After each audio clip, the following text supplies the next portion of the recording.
રક્ષાબંધન માટે એસટી નિગમની 6500 એક્સ્ટ્રા ટ્રીપનું આયોજન। રક્ષાબંધનના તહેવારને લઈને ગુજરાત એસટી નિગમ દ્વારા મુસાફરોની સુવિધા માટે 6500 એક્સ્ટ્રા ટ્રીપનું આયોજન કરવામાં આવ્યું છે। અમદાવાદ, ગોધરા, વડોદરા, પાલનપુર અને નડિયાદ સહિતના સ્થળોએથી પાવાગઢ, પોરબંદર, વલસાડ, સુરત, રાજકોટ અને જૂનાગઢ સહિતના રૂટ પર વધારાની બસો દોડાવવામાં આવશે। મુસાફરોની સંખ્યા જે રૂટ પર વધશે ત્યાં તાત્કાલિક એક્સ્ટ્રા બસોનું સંચાલન કરવા તમામ ડિવિઝન અને ડેપોની સૂચના આપવામાં આવી છે। છેલ્લા 24 કલાકમાં જ 1000 એક્સ્ટ્રા ટ્રીપથી 30,000 મુસાફરોએ લાભ લીધો છે। મુસાફરો જીએસઆરટીસીની મોબાઈલ એપ અને ઓનલાઈન માધ્યમથી ટિકિટ બુક કરી શકશે। ખાસ વાત એ છે કે 26 ઓગસ્ટે જીએસઆરટીસી પર રેકોર્ડ બ્રેક 88,626 ઓનલાઈન ટિકિટનું બુકિંગ થયું, જ્યારે અગાઉનો રેકોર્ડ 85,247 ટિકિટનો હતો।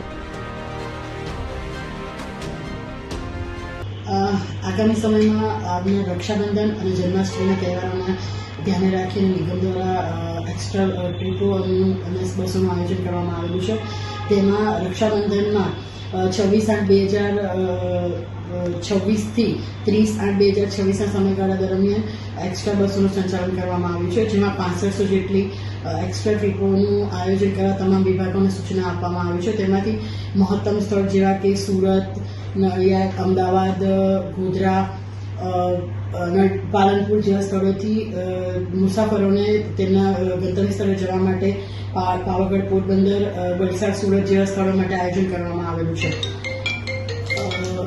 જન્માષ્ટમીના તહેવારોને ધ્યાનમાં રાખીને પણ આગામી સમયમાં 2/9/2026થી 6/9/2026ના સમયગાળા દરમિયાન કુલ 3000 જેટલી એક્સ્ટ્રા ટ્રીપોનું આયોજન કરવામાં આવ્યું છે, જેમાંથી સુરત, નડિયાદ, વડોદરા, અમદાવાદ કે અન્ય જે પ્રમાણે મુસાફરોનો ઘસારો હશે તેમાં આયોજન કરી અને ડાકોર, દ્વારકા,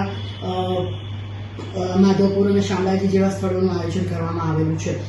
તેમાં હાલમાં જે રક્ષાબંધનનું બુકિંગ જે થઈ રહ્યું છે, જેમાંથી એક દિવસમાં મહત્તમ જીએસઆરટીસીની એપ દ્વારા 88,626 મુસાફર દ્વારા લાભ લેવામાં આવેલ છે।